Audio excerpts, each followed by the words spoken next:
Okay, this is the video lecture where I tell you a little bit about my perspective on writing essays and hopefully give you a little bit of insight into the professor perspective in general to help you achieve a little bit of metacognitive perspective on your own about why you write essays, why good essays count as good, that kind of stuff. Just some perspective that's freed from the stress of actually writing an essay and asking the question, why do I write essays, rhetorically without any kind of answer. I'm going to ask you legit questions and give you answers from the professor's perspective. So the first question I have for you, if we were live in class, I would be polling the audience on this question, but I'll do that by asking for comments down below. If you like writing essays or not, if that's one of your preferred ways to deliver work and earn grades in a course. Is it through essays, or would you prefer some other mode of earning grades, of getting work done in a class? So I'll wait a sec here just for you to pause, read what other comments are there, and add your 2 cents. And then, because I don't have to wait in real time because you're going to be pausing, I'm just going to go on and tell you what I think, my predictions of what's going to appear down there. And that is that there's going to be a few people who are going to say yes, and there's going to be a lot of people who say no. And that the people who say yes probably say yes in part because their comment's going to say that they had a lot of success, that they seem to, be able to do them well. That is, they seem to be able to get decent grades. And that the people who say no, maybe even if they get decent grades, find it stressful, unpleasant. They're not sure what the point is, but probably the majority of the people who say, no, I don't like writing essays, probably one of the dominant reasons you don't like writing the essays is because you find it really hard to score well on them, or at least score consistently well on them. You might have the experience where that the essays that you write, some teachers like them and some teachers just don't like them, and you haven't figured it out. Right? The people who like essays generally think that they figured it out, judging on the feedback that they get is consistently good. They get consistently good grades when they hand them in, and the people who don't like them don't. And so that's not surprising at all, right? Why would you like something that you don't do well with, right? And conversely, it's harder to hate something if you're actually really good at it. But that doesn't answer any questions about, well, how am I good at it? If I am good at it, why am I bad at it? If you think you're bad at it, how can I improve my essay writing? Because if I'm bad at the essay writing, then I really hate enduring all these college writing classes that tell me all maybe the same things over and over again about how to improve my writing. They don't seem to work. So let's now shift our attention to a different but related question. I'll relate this. Why do you think that a large part of your schoolwork in high school and in college involves writing essays? Now, even if you're a science student and you are working and most of your work product might be problem sets or lab reports or things like that, you'll find that you're still writing a lot of essays, especially at Montclair State, where you're taking general education courses, which are dominated by humanities offerings. That's no accident. And in lots of those courses, you're still writing essays. So even though the science students might tend to write less, they're less essays because they're taking less kind of essay-based courses. They probably have a more intense and focused hatred for them because they thought they'd be getting away from that stuff and only writing lab reports or doing problem sets or things like that. But I want to know why you think whatever courses or whatever disciplines tend to get you to write essays, there are science courses where you write essays. Why do you think you write essays in those courses? So post your answers to that down below, and I'll wait just like a heartbeat here so that you have time to pause and think and take a look at people's comments, and then when you restart the video you'll see my answers, what my guesses are as to what you said. These are my guesses that the kind of the dominant feedback, or maybe people didn't actually say this out loud in the comments, depends on whether or not I kind of primed you to think about that stuff successfully enough in my previous slides. But it's going to be subtext in a lot of the answers, I'm guessing, that people had in the comments that they dropped. Because your prof directed you to, and I just do assignments, that's indirectly about grades too, right? Because if you weren't told to write those essays, of course you wouldn't, and the only reason you listen to the prof is because they have this one thing that they hold over you to motivate you, right? Which is grades. Might have been some answers in there about, you're trying to teach me about writing, written communication, argumentation, things like that. Yep, that's true too, right? I mean, those are good and on target and reasonable answers.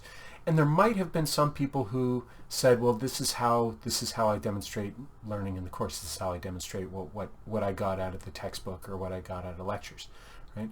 So if there's anything super surprising in the comments that I don't have here on bullets, I'm sure that I will jump into those threads down below as I monitor them and talk more about them there, because obviously I can't see them now when I'm recording this, so I can't respond to them in video form. So I'll probably be jumping into the comments and talking about them there.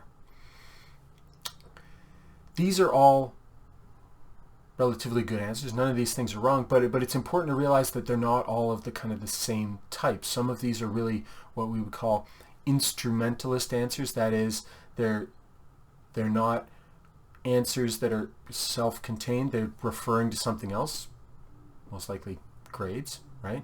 And then you're following, well, why grades? Why this? Why that? And then you go down that rabbit trail of tangent about why you're in school in the first place and the role of credentialing and all that. So we're not directly going to talk about that. We want to find the actual good answers to why we write essays that are linked, relevant to the educational value of them. That's what we're talking about here. And for me, the key thing about essays, the key thing that profs who assign essays, the reason why they assign essays, besides tradition, right? So one important answer, if you ask that question of professors, I think the most common answer you're going to get is, that's how I can tell, right, which students I can distinguish between, I can sort students between those who really know and those who don't. Probably the answer that would come in second place would be, that's just what you do in this course or in this discipline. You assign essays. That's how we do things. That's how when I was an undergraduate, that's how my courses worked, so I teach my courses the way that my professors taught me. Tradition is, by the way, a terrible answer to almost any question, because it's really superficial, and it just says we do things this way because we've always done them this way, which is really unreflective when you get down to it. So that's a terrible answer. But the better answer is the one that I'm hoping is the most common one, which is that professors recognize that writing essays, just like almost any other activity, is at least designed to sort students, to be able to give us feedback on how students are doing in terms of their real understanding versus not understanding. And essays are particularly good, I'm going to argue in the subsequent slides, at distinguishing between these two states of affairs here, right? The amount of information that's in an essay is not an impressive indicator. It's hardly evidence at all. It's very weakly relevant to the degree of learning or the state of knowledge and expertise of the essay writer. This has always, to a certain extent, been true, but it is even more true. That is, essays packed full of information have become less and less impressive as time has gone on because technology has improved, and 20, 30 years ago, students actually had to go to a physical library and look up physical books or articles to include them in their papers. That is, they had to expend some effort and some fairly knowledgeable expertise at actually just finding information. So even including some citations or some quotations in your essay was a pretty reliable signal that both you had put some effort into the paper, but also the right kinds of effort, right? That you had successfully found things so that you knew your way around a library, or you knew your way around how to do these things. And that was those were taken as signals that, hey, you're starting to learn how it is to think about this topic, how it is to research it, how it is to recognize experts in this topic. But today, no. Today, the technology that we have at hand, Google in general, but Google Scholar in particular for, maybe higher level classes, stuff like that, makes it easy, super easy. Now that's good in some senses, because of course we want more information at our fingertips, right? But what it means, a bad side to that is what it means is when it shows up in your essays, it doesn't mean a thing, because we know that you could just have done a lazy Google and found this stuff and just inserted it in there. So the amount of information that you pack into an essay does not impress today's profs, because anybody can do that. The difference is found elsewhere. The difference is, how does that student communicate, organize, make sense of the information that is in the essay that they wrote. That's what distinguishes amateurs from real experts. Amateurs just stuff the stuff in a kind of haphazard way, and it's that haphazardness that reveals that they don't really understand what's going on. They're just grasping at straws, trying to figure out, this sounds good or that sounds relevant, right? Real experts are going to be people who are going to know why particular information is relevant and how to include it and how it fits with other stuff, right? Now, you're taking some intro course in something, especially if it's not in the major that you tend to specialize in. You might be thinking, well, but I'm not going to be a real expert. What are you talking about? Well, but there's degrees of expertise, right? And profs definitely aren't going to expect someone in their third month of a 3.5-month course, while they're taking 3 or 4 other courses and maybe holding down a part-time job, is going to become a real expert. That's magic, right? That's not going to happen. But we can distinguish between people who are kind of gaining some expertise and are able to display that, and people who just are not doing that, who have not succeeded in organizing or rationalizing the big pile of information that you tend to get dumped on you as a student in a course. The real experts are the ones who make some effort and have some success at organizing stuff, and as a result don't actually pile in so much information, because they're much more selective about what they tend to include. There isn't a pile of jigsaw pieces all, fit together. That's something that an actual real experienced expert at a high level is going to be able to do, right? Is assemble a whole or a lot of a jigsaw puzzle.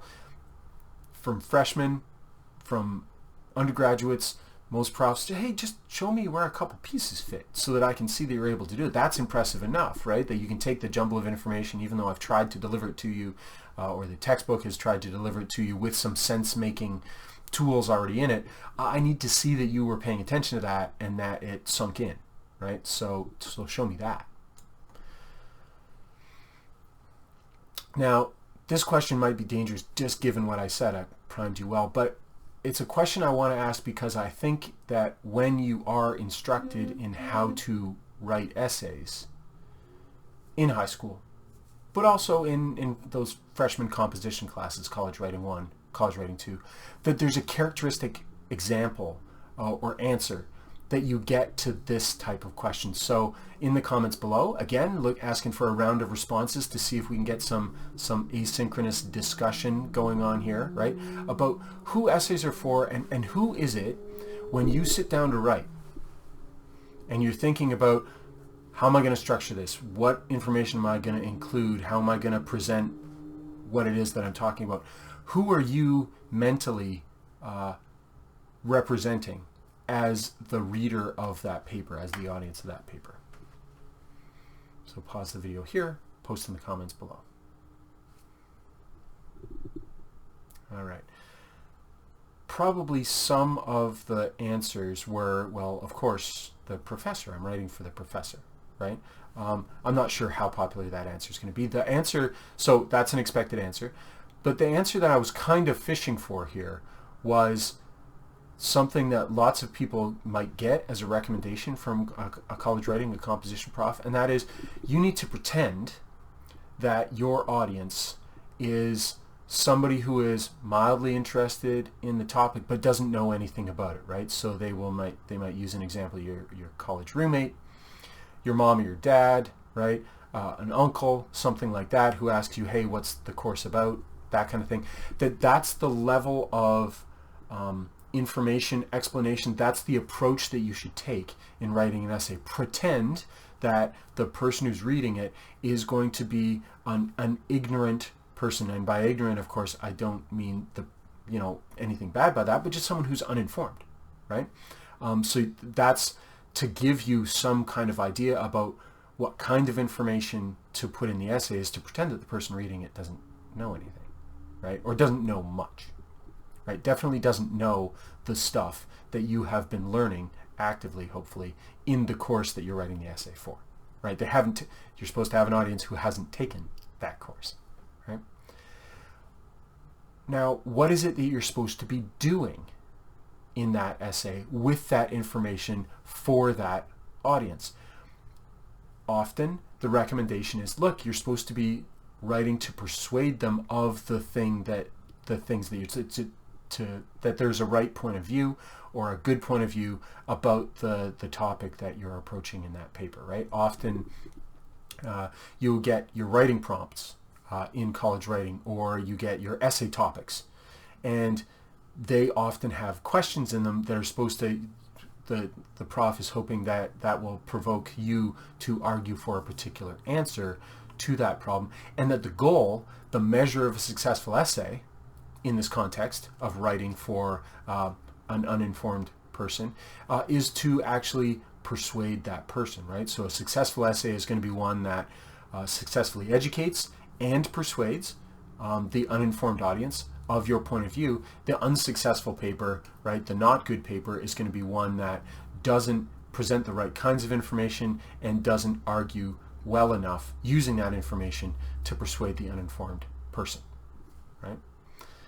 So hopefully that's, people recognize that they've heard that before as a way to think about writing. But of course, that's wrong, right? If there's one thing you can rely on, it is that no member of the general public is going to read your essays, right? It's the prof who's going to read your essay, right? The prof of that course. So not just the general informed and intelligent person, right? But the person who is maybe the one person on earth who is way more informed and much more thoughtful about that topic than you are, because they're the person who gave you that essay topic to write about, right? They're teaching the course that is what you are using as the resource to collect information and think about the topic, right? So they are about the furthest thing away from this pretend audience of an uninformed person, right? And they don't have a choice about whether or not they read that essay, like the uninformed audience. They have to read it. They're contractually obligated.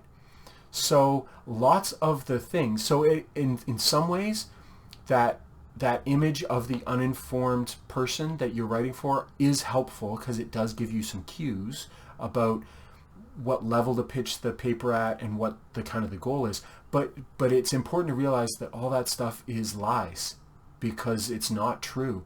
The real person who is reading your paper is someone who has to read it, whether it's interesting or not, whether it's got a hook or a sexy topic or not. They have to read it, and they are not uninformed about the topic at all. In fact, they're one of the most informed people on the planet about that topic, right?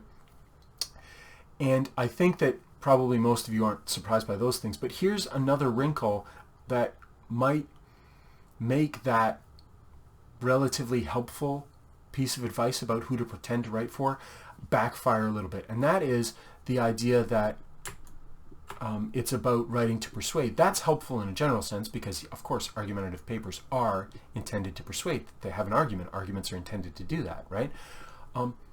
But what are they intended to persuade about? If you're looking at and conceiving of your argument as being you presenting a topic presenting a particular point of view that you're arguing for to an uninformed public, and the goal of that is to persuade these people, then that's really dangerous and depressing to carry over to reality where you're trying to impress this guy. Because this guy is unimpressible. Unimpressible, right? In terms of, the kinds of things that you're pretending to do with this audience, right? Because I already know it. Whatever it is that you're doing in that essay, whatever topic it is that you're thinking about, whatever viewpoint it is that you're advocating for, I've already done that, right? A long time ago, repeatedly.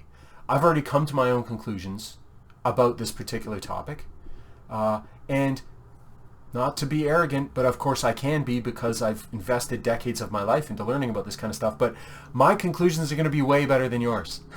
And even if we share the same conclusion, my reasons for believing it are going to be way better than yours. They're going to be more refined, more nuanced, more sophisticated, better researched, better thought through, right? They have to be. You would be really worried if they were not, right? I'm supposed to be the expert. You're the person who's just learning a little bit of what's going on here. So if the goal of the essay is to persuade me of a particular point of view, wow, that's depressing, right? Because basically there's no chance of success. You don't have chance of success there because I already have a viewpoint, and you're not going to get me to change my mind, right? That's just not going to happen.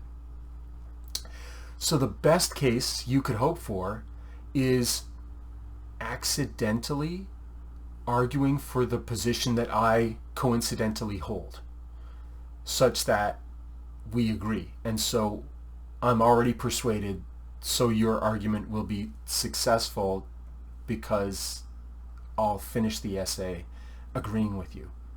Never mind that I started the essay agreeing with you if we hold the same viewpoint, which means that the whole exercise of essay writing is trying to figure out what the prof thinks about that topic and just to give it back to them, which is very depressing and bad and sounds an awful lot like just, indoctrination, which if that is how things ran in a course would be really bad, and not because indoctrination is not education, right? Happily, that's not how things run. That's not how things are supposed to be. If that's what's happened in a particular course, that's bad. That's supposed to be an outlier. That's something that most academics, the overwhelming majority of academics, would frown mightily upon. So what is it, if you're not, and you are not, trying to persuade me that your viewpoint is correct, because either you will fail to persuade me, or I have already been persuaded by my own education and thinking about the topic, then what is it that you are actually persuading me of? It turns out that the answer to that question has really nothing to do with the topic, but it's something that maybe some of you are dropping comments about right now. You're not here in that essay to persuade me that the viewpoint in the essay is correct. Your job in that essay, by making that persuasive argument about that particular viewpoint, is to persuade me, I gotta reverse, is to persuade me which category you're in here, right? This is the persuasive task that an argumentative essay has, not the one that it has on its face. There's a subtext. There's an argument happening underneath the surface that the prof is really paying attention to. It's not the overt argument about you need to think in such and such a particular way about this particular topic. This is the right answer.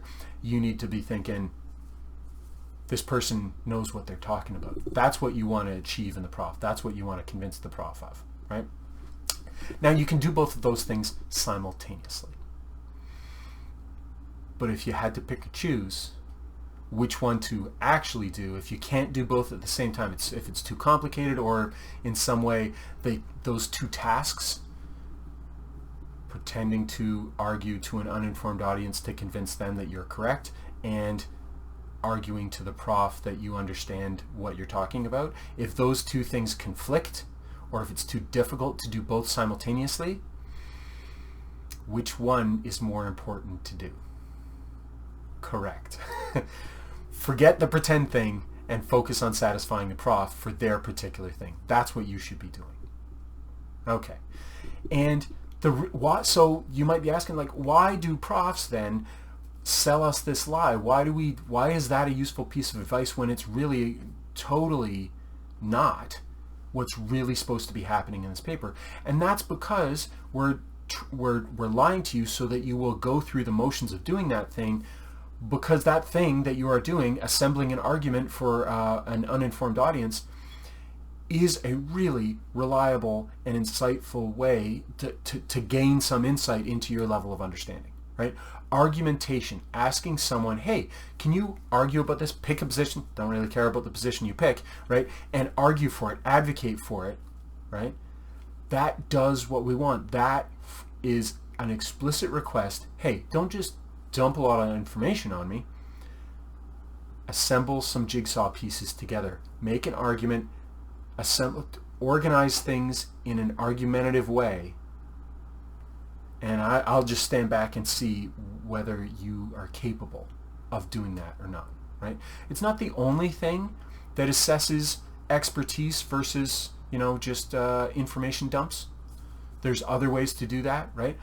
For example, lab work, right? Lab work and lab reports, right? If you can do those things and you can show me not only do you get the right answer in the lab about the concentration of the dissolved element in the solution, but can you describe the procedures that you took, and that did you do all the right things while you were in the lab to show me that you're a competent lab technician, those kinds of things, right? That's another way to determine your level of competence and understanding in a particular discipline, right?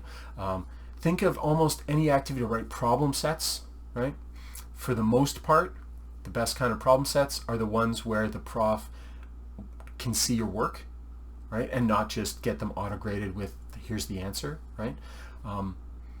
So that they can see that behind the scenes stuff and distinguish between people who just happen to get the right answer on occasion and people who know what they're doing, right? So argumentation in particular, the reason I think for the popularity of asking students to write argumentative essays in a course to assess their degree of understanding and learning in the course is because it does all these good things, right?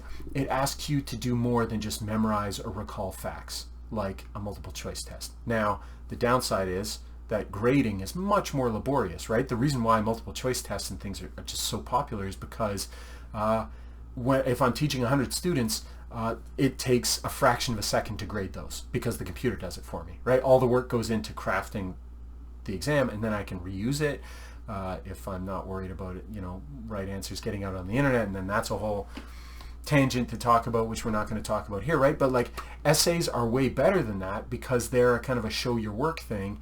They test a totally different kind of learning than a multiple choice test does, right? So they're better. They are much more insightful and perceptive way to figure out if you are on your way to becoming an expert, if you have a particular degree of understanding and competence in the field, right? Now, you might be thinking, man, but you're really just asking me for my opinions here, and like everybody's got an opinion and everybody's opinion is valid. I hear that a lot when we talk about critical thinking, right? And it's not untrue.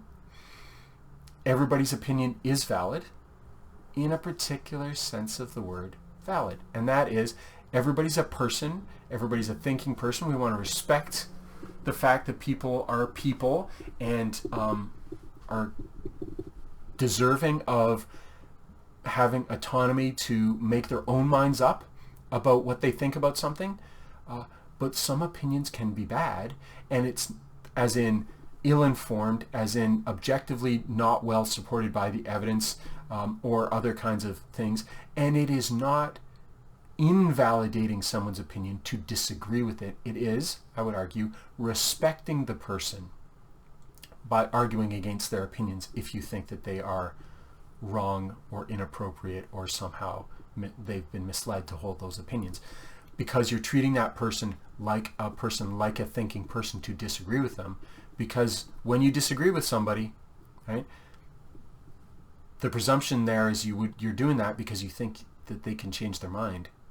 They're a rational person, and if they're exposed to the correct facts, the truth, that they will recognize it and that they will change their mind, right? Not arguing with someone's opinions is not respecting their opinions. It's treating them like someone who cannot be convinced of the truth if you think that their opinions are wrong, which is treating them like an object, which is bad. But that was a little bit of a tangent. To get back on track here, the idea here is that everybody has an opinion, right? So argumentation, if that's all it revealed was your opinion, isn't going to help in that true task that a prof is setting you to write the essay for. It's the evaluation, right? That your evaluation, your judgment about a particular topic, that's what reveals that higher order thinking, that sense of understanding, that shows us your level of competence in the field there. Not the fact that you possess an opinion, right? But what kind of opinion is it? Does it show informed judgment? Does it show expert or a particular, maybe not quite expert, but some level of understanding of the issues and how they interact with one another and what effects they have and things like that. So a good argument, that is a cogent argument that reveals some degree of expertise and is deserving of a good grade, requires knowing connections, implications, consequences, alternatives, perspectives, requires all of those things, which are much more and much different than memorizing or recalling facts that you have been told in class or have read in authoritative books. And that's what profs are looking for, even if they don't realize they're looking for it. Most profs can't articulate this stuff because they haven't had to, because they don't need to. All they need to do is recognize it and then, grade accordingly. But that's what they're looking for. They're looking for people who reveal these things, and giving you that task of arguing is a way to kind of efficiently tell you to do these things. So that's why we tell you, pretend you're writing to somebody who's an uninformed amateur about this, but is mildly interested about the topic. What would you say to them? Because it sets you up to do these things. And those are the things that we're looking for, just not for the purpose that we told you. Remember this? This is the Bloom's taxonomy diagram that I had in the learning theory video, right? So you can see here the lower levels, understanding, remembering. Well, understanding is a little bit deceptive, so that's one way that I'm not kind of happy with this diagram, is that word's maybe a little bit too ambitiously describing what's really happening there, because that's not, I think understanding should be kind of up here, right? But good arguments in essays do lots of the stuff right at the top of the scale there, right? The evaluation, the analysis, and maybe even the creativity in an intellectual sense shows up in good arguments as you advocate for at least what is to you a novel and unique and not given to you position, right, or viewpoint, right? Multiple choice tests and most bad essays do the lower stuff, right? And so bad essays, I mean that it is possible for a prof to give you an essay assignment where the way that they have phrased it and set it out promotes or maybe even requires that you just kind of feed them back information, right? But usually profs are setting up their essay questions as an invitation to actually evaluate and analyze by arguing for some particular point of view. Lots of students fail to take up that invitation, to accept that invitation. And so they write bad essays in the sense of they were invited to argue about something, but all they do is dump a lot of information in the essay without a coherent viewpoint, right? And smart students have maybe figured that out or have been trained about what it is that they need to do more effectively. Okay, students do the much more modest stuff. And all of you are truly smart. I have smart and okay in quotes here on purpose, because the people who do those things have just been well trained, and so they appear smart, right? And the people who haven't been trained just appear okay. But they may be, those okay students might actually be really smart students. They just kind of been mistrained. So if you find essays really tough and tough to write, and you haven't found very much success in them, so you might think of yourself as an okay student, I'm going to say probably what's happened is that you have been trained and you are capable of only writing essays that do things on the lower level of Bloom's taxonomy. And what we need to do is get you more explicitly aiming at and achieving the higher things on the taxonomy. Right? So this is me kind of saying the same thing, but in a different fashion with a colorful diagram. And so, after having said all that, a little bit of kind of summary here. In principle, even if you're someone who really loathes essays, what I've said before, like, you should prefer essays over literally any other method of giving work that a prof could invent for you, right? Literally any other activity. I know there's probably lots of people out there who, there's been lots of criticism already in the readings about standardized tests. People loathe them, the stress, the this, the that. But apart from that, right, even people who loathe standardized testing just because of the high stakes, right, the vast majority of students prefer multiple choice or auto-graded or true-false tests for a variety of reasons. I think you're wrong to prefer those things. I think that maybe some of the reasons, I'm not saying that you are dumb for liking them, I just think you're wrong, but maybe the wrongness isn't, your fault. It's the system that you're in. And that's, your preference for those things is a reasonable coping mechanism. But in an ideal world, that's a crazy attitude to have, I think. You should prefer essays. You should prefer essays from a student, from just a strategic point of view as a student, as a mercenary looking for good grades. If you could write good essays, like you, and be as competent at writing essays as you are competent at taking multiple choice tests, and you are all pretty darn competent at taking multiple choice tests. You've had enough practice at them, for sure, right? But if you are as competent at at writing essays as you are at taking tests, then you should prefer essays because of these particular reasons here. The scope of content that an essay requests that you demonstrate, usually a lot narrower, right? So I, as the prof, give you some essay topics, right? And you can really be specific in an essay. You're not expected in essays to talk about everything. But on a multiple choice test, right, of course, one of the first questions that the student ask a prof when they're talking about, when the prof is telling them, things about the final exam is it cumulative, right? Does it include stuff we were already tested on in the midterm? And whether the prof says yes or no or whatever, the thing that's going on in your head there when you're asking that question is, like, how much of the course is going to be in this exam? It's not going to be some narrow thing. It's broad. When you have an exam, especially a multiple choice exam, it's about all the material. But an essay, like, you could write a good essay for a course having only paid attention for 2 weeks in the course for certain courses, right? One unit, one chapter. If I pay attention to that stuff and I write my essay on that stuff, then I can perform well on this essay and be completely ignorant of the other things that happen in the course. Right?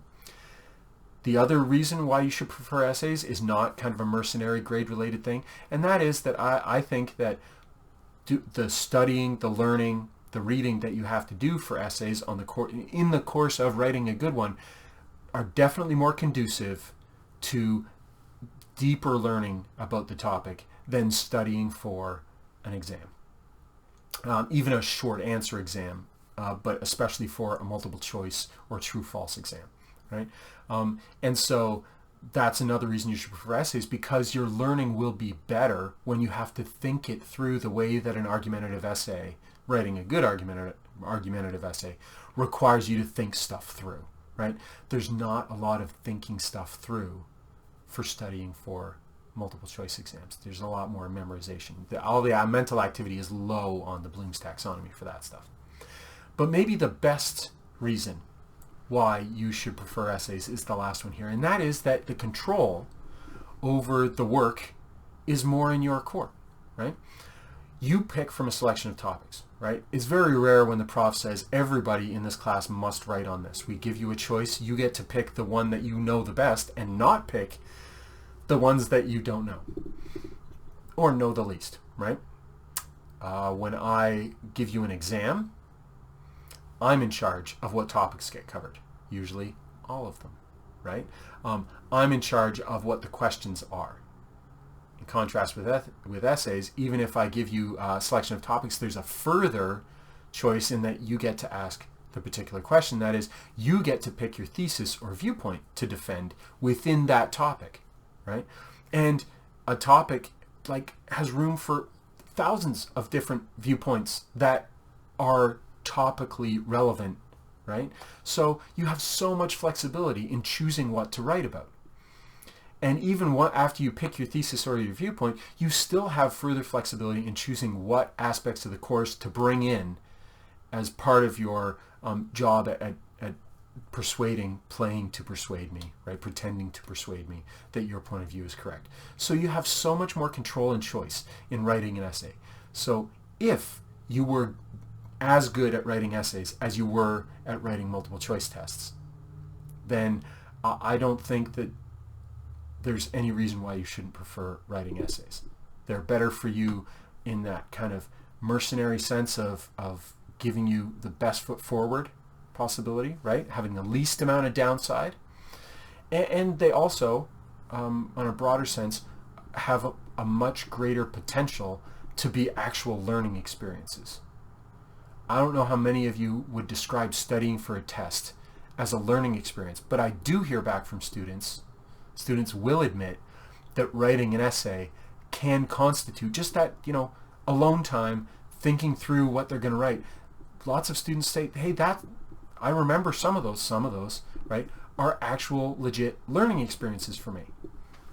And that I enjoy writing the essay in the sense of I appreciated coming to a new level of understanding as I wrote that essay. And I have never heard anyone say the same thing about studying for an exam. So that's why the essay module is being offered to you. Now, of course, you don't have to do it, right? I would encourage everybody to do all of these things, but of course you can't. And you don't have enough time, and you don't need to get 100 points. You don't have to complete everything, right? But if you don't want to do all the reading, you don't have to do the readings. Remember, you don't have to do those readings modules, right? You could just work your way through the listicle tutorial module, open up the editorial and the essay module, and do both of those, and that's a way to an A. You don't have to do any of the Perusall readings if you don't want to, right? That's an option.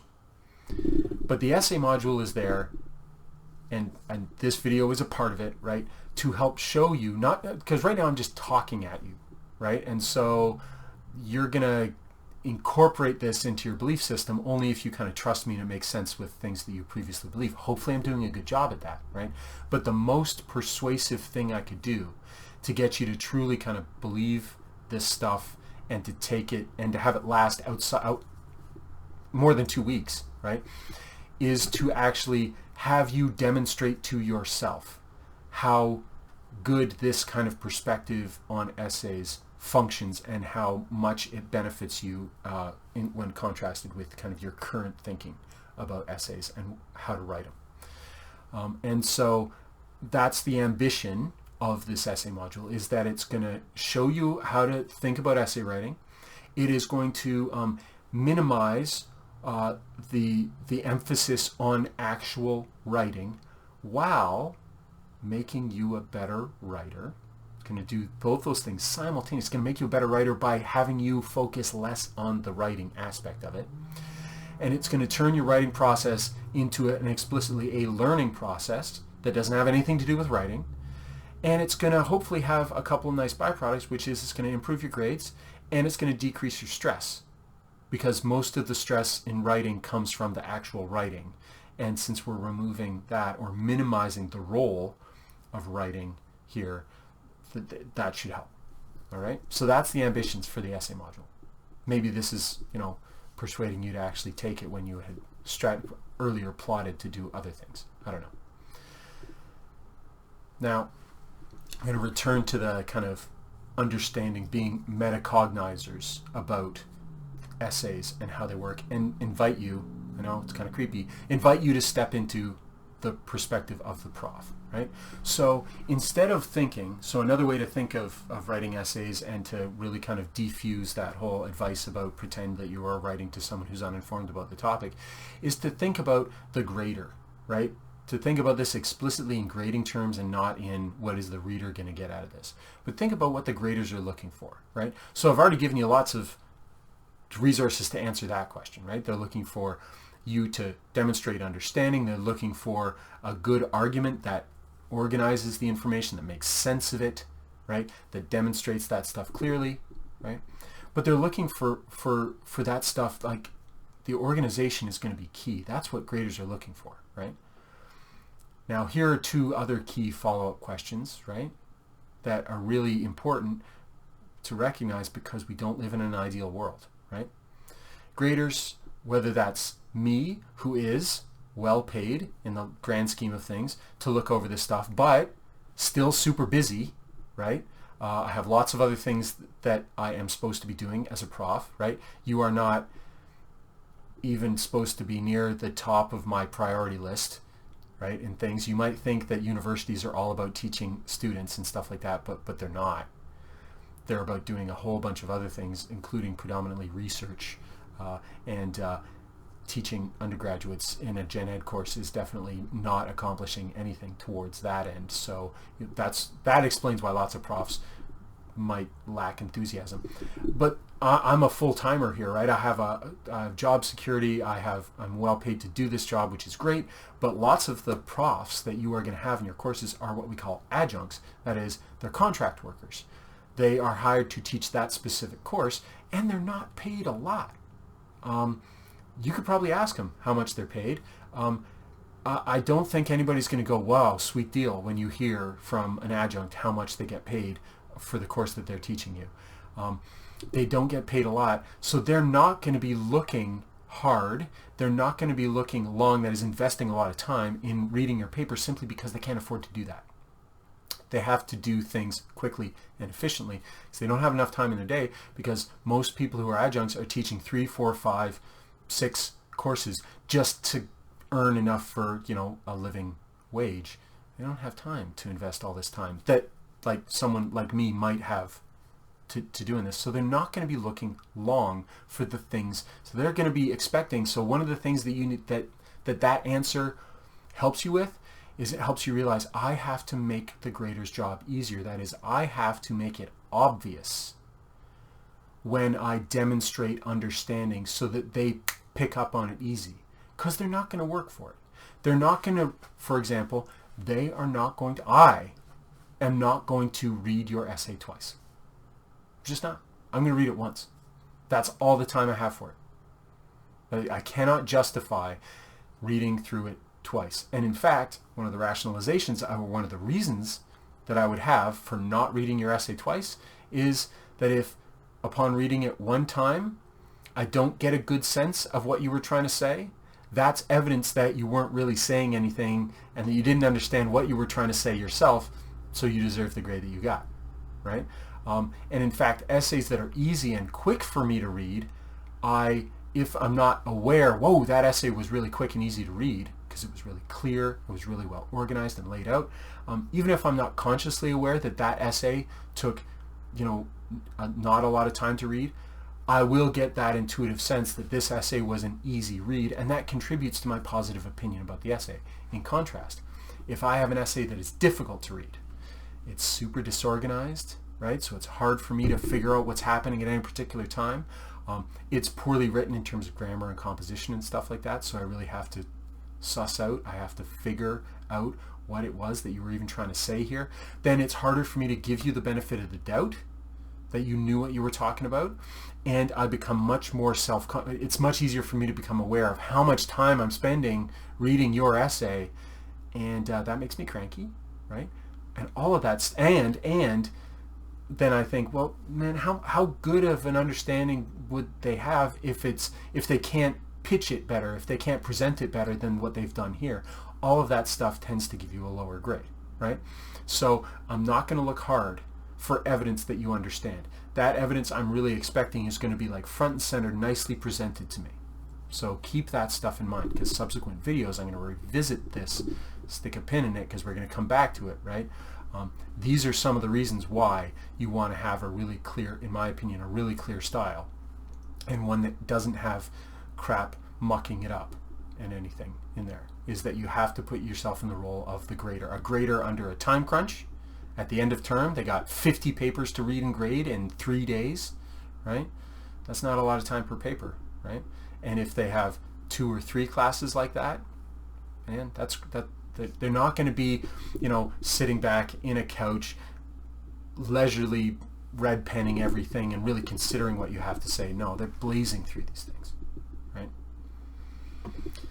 The second thing that you kind of might appreciate as from the perspective of trying to adopt the perspective of a grader of a paper is this idea of word count, right? That's one of the things that students ask all the time.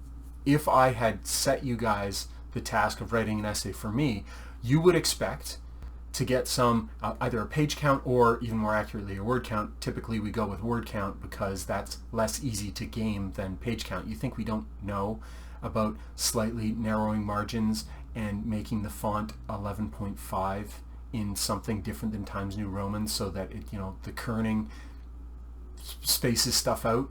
We were undergraduates too.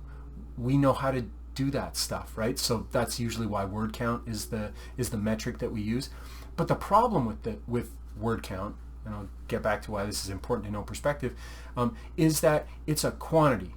It's a number that both sides in the conversation, the prof and the students, are using to communicate a quality. And often things can go badly, right? So as an analogy, think about SAT scores. That's a quantity that's being used to communicate a quality, i.e. how smart a student you are, or how good a student you are, or how likely you are going to be to succeed in college. And you have an intuitive sense that that quantity is a poor measure of your quality, right?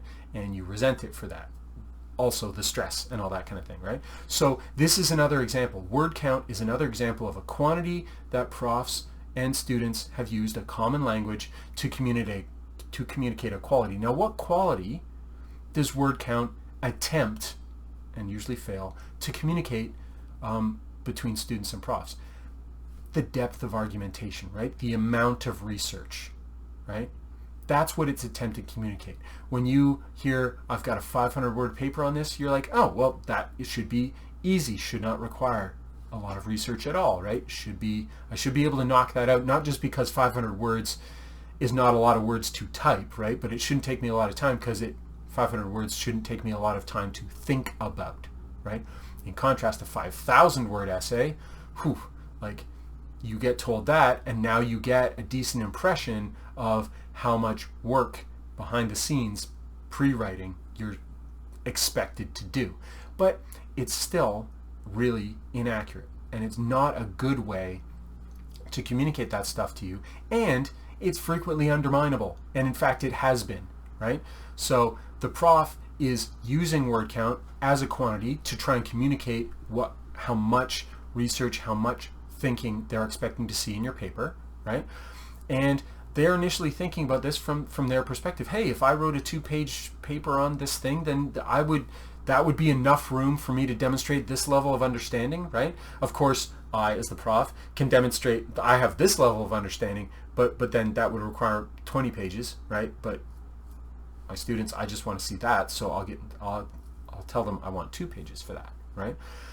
Of course, the student, being a smart, lazy person, or maybe just a dumb, lazy person, right, is going to say, man, that's a lot of thinking, right? Who wants to do thinking? Thinking is effort. Thinking is work. Don't want to do that, right? So it's often easier, especially because you have been well-trained, to, instead of giving 2 pages of well-reasoned discussion, to give me 1 page and fill up the rest with fluff, right? And everybody here knows what filler is and knows that they put it in papers, right?